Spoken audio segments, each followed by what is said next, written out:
জয়পুরহাটের খেতলাল উপজেলায় ক্ষুদ্র নৃগোষ্ঠীর মাঝে নিম্নমানের ষাঁড় ও বকনা বাছুর বিতরণের চেষ্টা করলে স্থানীয়দের তোপের মুখে তা বন্ধ করে দেয় কর্তৃপক্ষ।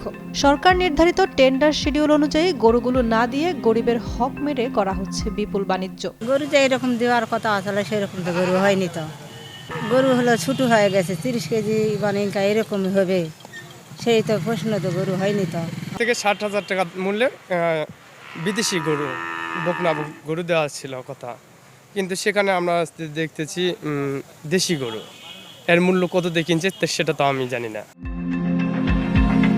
সমতল ভূমিতে বসবাসরত অনগ্রসর ক্ষুদ্র নৃগোষ্ঠীর আর্থসামাজিক জীবনমান উন্নয়নের লক্ষ্যে মঙ্গলবার সকাল থেকে জয়পুরহাট জেলার খেতলাল উপজেলার প্রাণী সম্পদ দপ্তর ও ভেটেনারি হাসপাতাল প্রাঙ্গণে প্রাণী সম্পদ দপ্তর সমন্বিত প্রাণী সম্পদ উন্নয়ন প্রকল্পের আওতায় 52 জন সুফলভোগীর মাঝে তুষার এন্টারপ্রাইজ নামে একটি ঠিকাদারি প্রতিষ্ঠান কর্তৃক সরবরাহকৃত নিম্নমানেরও বেশ কিছু রোগাক্রান্ত সহ 52টি ষাঁড় ও বকনা বাছুর বিতরণের জন্য নিয়ে আসে। মানে কয় কেজি ওজনের সরকার দিতে এনাদের বলছে সেটা দেখেন, আপনারা দেখেন 100 কেজি হলে 100 কেজি না হলে দিবেন না।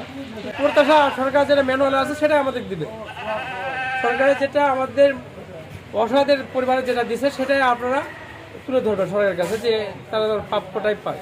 মানে 80 কেজি ওজন হলে 80 কেজি ওজনেই গরু তারা পায়। তাই তো গরু তো দেওয়ার কথা ছিল, বড় গরু দেওয়ার কথা, শেষে আগুনে তো 30 কেজি ওজনে দেওয়া।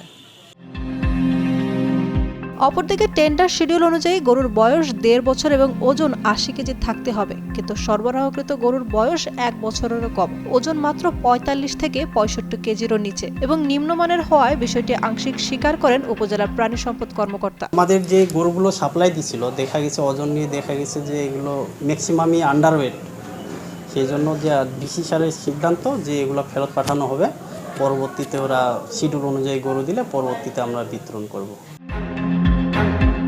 কাউকে কিছু না জানিয়ে নিম্নমানের এসব গরু তড়িঘড়ি করে গোপনে বিতরণের জন্য উপজেলার গণমাধ্যম বা গণ্যমান্য ব্যক্তিবর্গকেও অবগত করেননি সংশ্লিষ্টরা। এমন ঘটনার সাথে জড়িতদের বিরুদ্ধে ব্যবস্থা নেওয়ার দাবি ভুক্তভোগীদের। এদিকে অভিযোগের প্রেক্ষিতে ওই ঠিকাদারি প্রতিষ্ঠানের কর্ণধারের সাথে যোগাযোগ করার চেষ্টা করা হলেও তাদের সন্ধান পাওয়া যায়নি।